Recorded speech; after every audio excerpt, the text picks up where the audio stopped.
আসসালামু আলাইকুম বন্ধুরা, আফরোজা ব্লগে সবাইকে শুভেচ্ছা জানাচ্ছি। তো চলে আসলাম নতুন আরেকটা গল্প নিয়ে, বাস্তব ভূতের গল্প। তো আজকের গল্পটা বলবো আমার বড় আব্বুর। আমার বড় আব্বুর সাথে একটা ঘটনা ঘটে। তো আমার বড় আব্বু 5 ওয়াক্ত নামাজ পড়তো, এমনকি তাহাজ্জুদের নামাজও পড়তো। তো আমার বড় আব্বুর বাসাটা ছিল একদম মসজিদের পাশেই, আর মসজিদের একটা অনেক বড় পুকুর ছিল।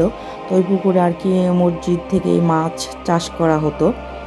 তো ওই পুকুরের পাশ দিয়ে আবার একটা রাস্তা চলে গিয়েছে। রাস্তাটা পুরো একদম ওই মসজিদের ওদিক থেকে এসে সামনে দিয়ে একটা মাজারের কাছে চলে গিয়েছে সরাসরি। তো মসজিদ থেকে মাজারটা প্রায় 1 কিলোমিটার দূরে। আমার বড় আব্বু তাহাজ্জুদের নামাজ পড়ার জন্য আর কি ভোর 3:30 বাজে ওঠার পর আর কি অজু বানাতে গিয়েছে। তো অজু গ্রাম এলাকার মধ্যে, কিন্তু অজুখানাটা বাহিরেই। তো এটা তো আরও অনেক বছর আগেরকার কথা, আমি যখন ছোট ছিলাম তখন আর কি এই ঘটনাটা ঘটে। তো আমার বড় আব্বু আর কি অজুর পানি নিয়ে ওই পুকুরের সামনাসামনি আর কি অজু করতে বসেছে। পুকুরটা আমার বড় আব্বু থেকে প্রায় 10-12 হাত দূরে ছিল এরকম। তো আমার বড় আব্বু আর কি অজু করতেছে।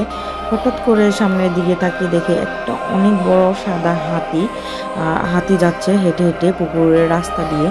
তো আর হাতিটা যাচ্ছে যে সামনে দিয়ে অনেক ধান গাছ, যে আমরা ধান ক্ষেত করি, এই ক্ষেতটা মানে খেতে খেতে যাচ্ছে। তো আমার বড় আব্বু তাকিয়ে দেখতেছিল যে এত বড় সাদা হাতি কোথা থেকে আসলো, আর ধান খেতি বা কোথা থেকে আসলো এইখানে। তো আমার বড় আব্বু বুঝতে পেরেছে এটা নর্মাল কোনো বিষয় না। তো আমার বড় আব্বু তখনই আর কি চুপচাপ করে কোনো আওয়াজ শব্দ না করে এখানে বসে তাকিয়ে আছে।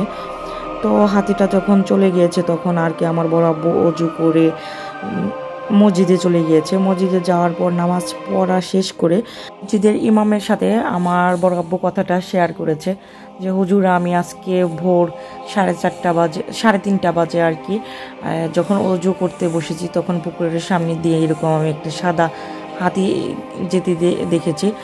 আবার এমনকি হাতিটা ধান গাছ খেতে খেতে যাচ্ছিল। তো ওইখানে তো ধান গাছ ছিল না, আর এই ভোরবেলায় এই সাদা হাতিটা কোথা থেকে আসলো। তো হুজুর আমার বড় আব্বুকে বলে এই হাতিটাকে আমিও মাঝে মাঝে যেতে দেখি। তো এটা কোনো সাধারণ হাতি না, এটা একটা ভালো জিন। এই জিনটা যে মাজারটা আছে লোহা আলীর মাজার, তো ওইখানে কারোর সাথে দেখা করার জন্য যায়। তো কিন্তু সপ্তাহে 2-3 বার এরকম এদিক দিয়ে যায় আমার সাথে। আমি মসজিদ থেকে যখন আর কি ভোরে তাহাজ্জুদের নামাজ পড়তে আসি তখন আর কি আমি দেখি। তো সামনাসামনি কখনো দেখা হয়নি। তো সামনাসামনি ওটার কাছে না গেলে ওটার কোনো যদি ক্ষতি না করেন তাহলে আপনারও কোনো ক্ষতি করবে না। তো আপনি করে দেখার পর কোনো শব্দ করেননি এবং কি ওর কাছে যাননি, এটা অনেক ভালো, যেহেতু আপনি প্রথম অবস্থায় দেখেছেন।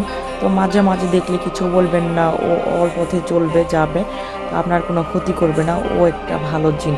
তো এইটাই ছিল আমার আজকের গল্প। কেমন লেগেছে প্লিজ কমেন্ট করে জানাবে, আর ভালো লাগলে চ্যানেলটা সাবস্ক্রাইব করে দিবে। আল্লাহ হাফেজ।